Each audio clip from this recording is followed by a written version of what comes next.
It's a fresh start. It's a clean slate. It's a new year. But you've been here before. You've set resolutions, some lofty, some not. But what if I told you that 75% of people's resolutions have failed by the end of January? In this video, I will show you how to keep consistent, and we're going to talk about 5 ways to make 2025 your best year. What is up, guys? Ryan here from Iron Oath Fitness. Welcome back to the channel, and welcome back to your go-to place to elevate your fitness. In this video, I'm going to show you how to make your resolutions into long-term habits, and we're going to discuss 5 ways to make 2025 your best year. When I started Iron Oath Fitness, I chose the word fitness with a broader definition than physical fitness in mind. What I mean is, I pursue mental fitness, relationship fitness, financial fitness, and of course, physical fitness. The reason I say that is because the 5 things we're about to discuss to make 2025 your best year don't all have to do with fitness. 3 of the 5 definitely do, but the other 2 are more about kind of that broader definition of fitness that I choose to pursue, and I truly think you should too. So let's get right into number 1. Way number 1 to make 2025 your best year is set the right goals. And I know resolution and goal are pretty much interchangeable. We're going to go with goals here because that's more of a long-term thing, and it's something you can utilize on a daily, monthly, and yearly basis, as we're going to discuss. If you've been to any sort of schooling, you've obviously heard of SMART goals. SMART means specific, measurable, achievable, realistic, and time-bound. I sometimes like to add a Y, so it's SMARTY, right? Kind of like the candy, whatever. However you want to remember it. And the why at the end is literally as easy as the why. Why do you actually want to achieve that goal? So by setting the right goal and not being vague, right? Because I feel like a lot of people go into the new year with, we're going to talk about this. Hey, I want to lose weight. I want to build muscle. That is not a good enough goal because it is specific, but it's not measurable. It's achievable, sure. But how can you say it's realistic? It's definitely not time bound when you don't throw parameters around it. So a way easier way to do it would be, I want to lose weight. For 3 months, I want to lose 0.5 to a pound of weight a week. And by the end of, obviously that'd be March. All right, then you'd have lost however much weight that is. It's way better to set a parameter like that than be like, hey, I want to lose 10 pounds. Because depending on where you're at, that can take a long time. That could take 10 weeks or more. So it's better to kind of have a weekly goal, which would be that 0.5 to 1 pound per week. And then you can kind of dial it up or dial it down depending on how you're trying to lose weight. We're going to get into the diet for actually specific weight loss here on step number 3. But just really quickly, if you're only chasing that through nutrition and in the kitchen, then you're going to have to dial back your calories. You're going to have to go into more of a deficit. Now, if you're doing cardio and you're doing nutrition, which is definitely the preferred method, then you're going to have to maybe dial up the cardio, dial back the nutrition as well, or somewhere in between. But when you just come out and you're like, hey, I want to lose 10 pounds with no foreseeable time frame, and that's just some vague goal, and if you're not measuring it by each week, or even if you're weighing yourself every single day, but there's not this weekly, hey, I've lost a pound this week, or maybe you lost 2 pounds in a week, and then that goal can shift around. That's where I think SMART goals are huge. Is a really good way I would do it is you have daily goals, write them on your fridge, write them where you brush your teeth, somewhere you're going to see them every day. Because research has found when you write it down and when you see your goals consistently, you're more likely to get them done. All we're trying to do here is not be that person that, the 75% of people that fail their resolutions within a month. Because what's the point of that? Why even set a resolution? You go into every single year, you're just failing? No, we're going to turn these things that are obviously important to you, if you're setting resolutions for them, we're going to turn them into long-term habits. So another way to do this would be make them meaningful. Give yourself a why. Now that's going to be different for everybody. We're not going to get into that here. A really quick example for me, I like to do bow hunting for elk in September. So when I start cranking in my cardio, because trust me, I do not love cardio, that is my why, and that helps me get through that goal. Number 2 is going to be environment, and you want to set yourself up for success. I know you've heard this before, but I'm going to say it the way you've heard it, and then I'm going to add a little bit to it, a little my style, right? You are the people you surround yourself with. You are also the environment you surround yourself with. So obviously for a lot of these examples, I'm going to use fitness, but a perfect example. A lot of people like to go into January, It's dry January. I know I say January, weird, whatever, okay? The first month of the year, a lot of people don't like to drink, obviously, because you just went through the holidays and you maybe woke up on the 1st of January hungover. So by doing that, the dry month, sober, right? You need to fix your environment, because up until then, if you've had alcohol in your house and it's still in your fridge, or even if you try to hide it a little bit, but it's still in your house, there's just that propensity to break down and to see it and to want it. And it's gonna be a lot harder to be successful when you have those things around. Same thing if you're trying to lose weight. You need to get the crap out of your kitchen, out of your pantry, wherever your food is stored. Literally get rid of it, give it to somebody, or throw it away. Because your goals are not gonna happen if you have things around you that are in sight and in mind. That's why it needs to be out of sight and out of mind. And trust me, that is way more powerful than you think. Same thing with fitness. I think it's David Goggins who does this, but if your goal is to run every day or run 4 days a week, whatever it is, I think he puts his shoes literally right outside his bed. So the first thing he sees when he wakes up is his running shoes. He's instantly reminded. That's an environmental change. So yes, of course, your friends, like you hear, you are the people you surround yourself with. If none of your friends are into fitness, you don't need to necessarily find new friends. That's a bit aggressive, but you need to at least find some friends that are into fitness. So that accountability partner or that gym partner that can go with you to the gym or go with you on a run. Or if you're trying to stop drinking, you need friends who don't drink, who you can hang out with and not drink. Because trust me, I've been in that situation where I've tried to stop drinking, and if I'm hanging out with all my friends who all they want to do is go to the bar, watch a football game and drink, it's a lot harder to stop. So trust me, I know that fixing your environment or changing it for any reason is not easy, but these are the things that really do turn those resolutions from failing the second week or by the end of the month of January to succeeding and going long term. Number 3, now this is some bread and butter. 3 and 4, I'm gonna try not to pop off too long and talk about it all, because number 3, very common goal. Hey man, I wanna go into 2025. I wanna get yoked. I wanna build some muscle, okay? Cool, let's do that. But let's not do the, couch to 5K vibe. We need to chill and we need to start slow and build the volume. Because guess what? You can't lift when you're too sore or if you're injured. And I've heard it way too many times. People go from literally the couch, potentially puking the morning of January 1st, and they go straight to the gym and they're like, I'm gonna go every single day this week. I bought that membership and I'm gonna go every single day the next week. And then you wonder why 75% of resolutions fail. What we need to do is start with, ideally what I would say, 3 days a week. 3 days a week to me is a really good starting place, because you can do 3 full body days. Ideally, what I would suggest everybody do, if you have time, 4 days a week, because then you can do upper, lower, upper, lower. Perfect split. And you can do upper, lower, rest day, upper, lower, rest day, or you can do upper rest, lower rest, upper rest, right? However you want to spin it. 4 days to me is the most ideal. You're going to get the most bang for your buck.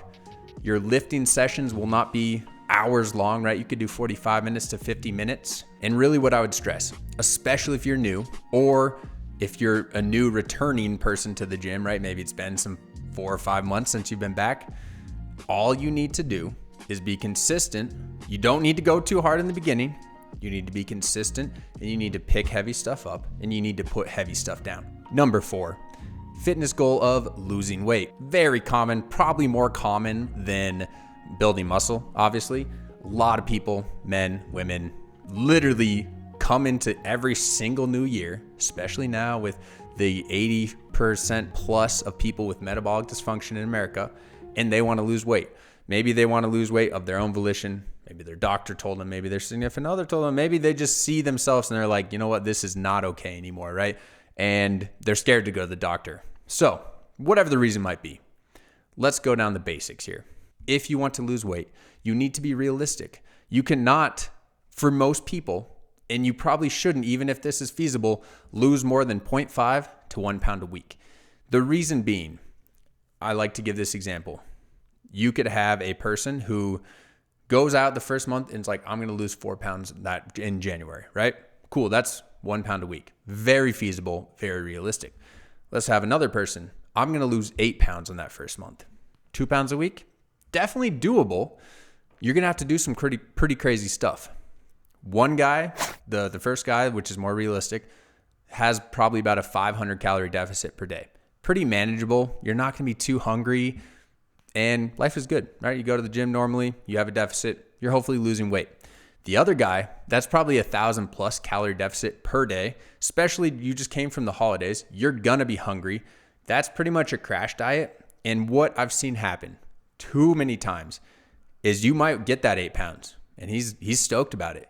Well, then guess what? That second month, if you slack off even a little bit, because 1,000 calorie deficit is not manageable, you start slacking off, your body's ready to go right back to where it started and usually more. So what happens with that person is not only do they put all the weight back on, but sometimes they rebound and actually gain weight. Same thing with the fitness goal or with the putting on muscle goal. You would rather lose less each week, but do it for longer because it's healthier, it's easier to maintain, and it's damn sure a lot easier to do every day, not being in a 1,000 calorie deficit. Okay, so we're doing a 500 calorie deficit. If you don't track, I'll give you a super easy way to do this. If you typically eat generally same foods, right? Most people do. At least, let's say you always have a big glass of milk in the morning. Take that away. Take that away every single day.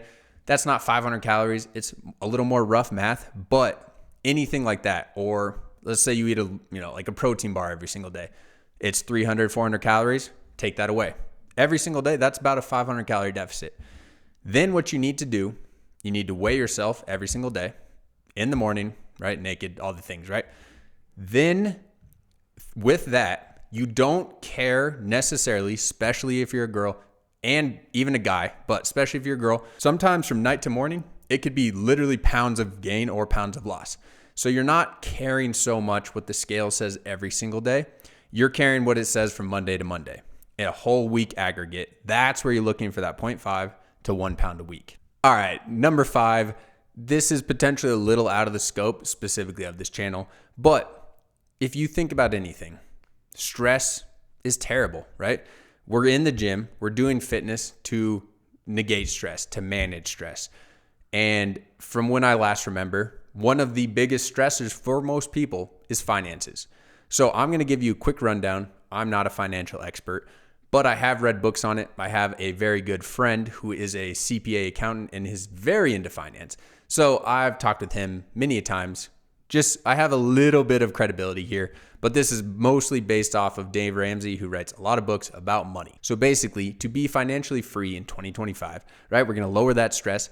First, what you want to have is an emergency saving fund, about $1,000, right? Put that in a money market. Don't necessarily just leave it in your savings fund, because money in your savings is doing absolutely nothing for you. A money market is very easy to pull out. It's about a day or two, and you get a little bit more interest than a savings fund.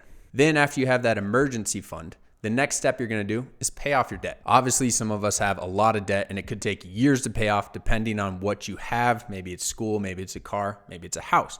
But after you have that emergency fund, it's ideal to pay off as much as you can each month, because the shorter your debt or loan can be, the better. After that, technically, and I know this one's hard, I definitely have not done this, you're technically supposed to save 3 to 6 months of your salary in case you lose your job. Now that should make sense. And even personally right now, I've known about a handful of people who have lost their job in the past year.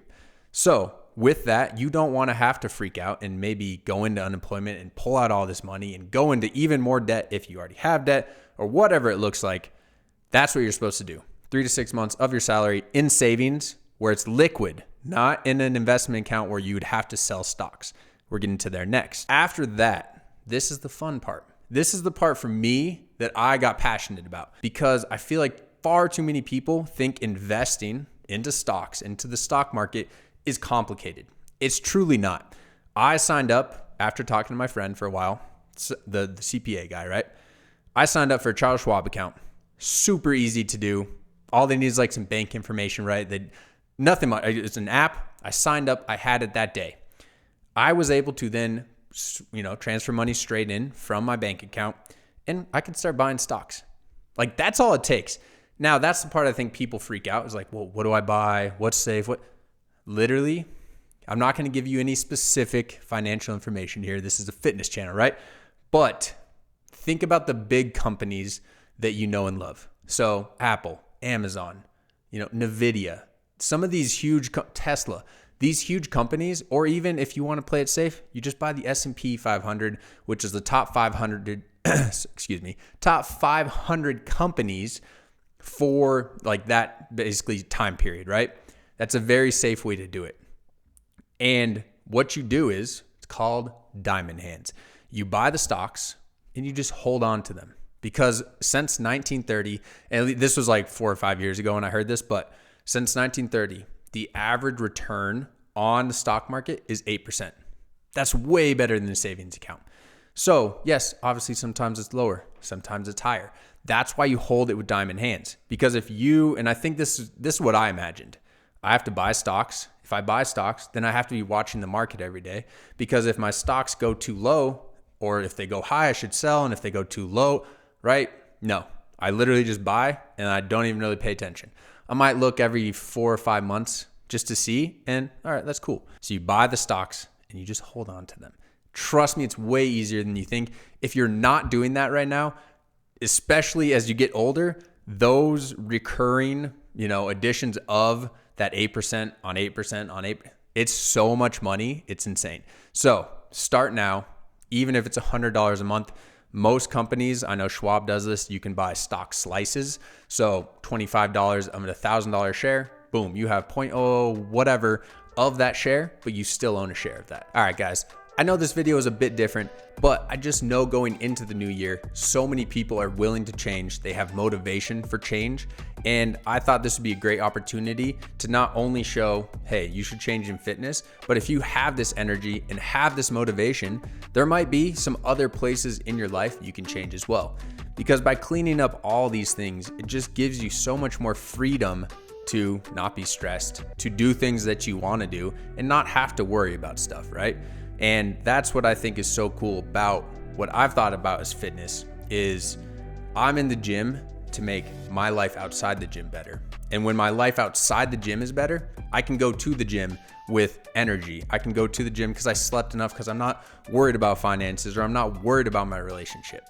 So you can kind of see how the ball gets rolling here, how I think about it. If you guys can think of any other ways, which I'm sure you can, comment below because all the community would love to know.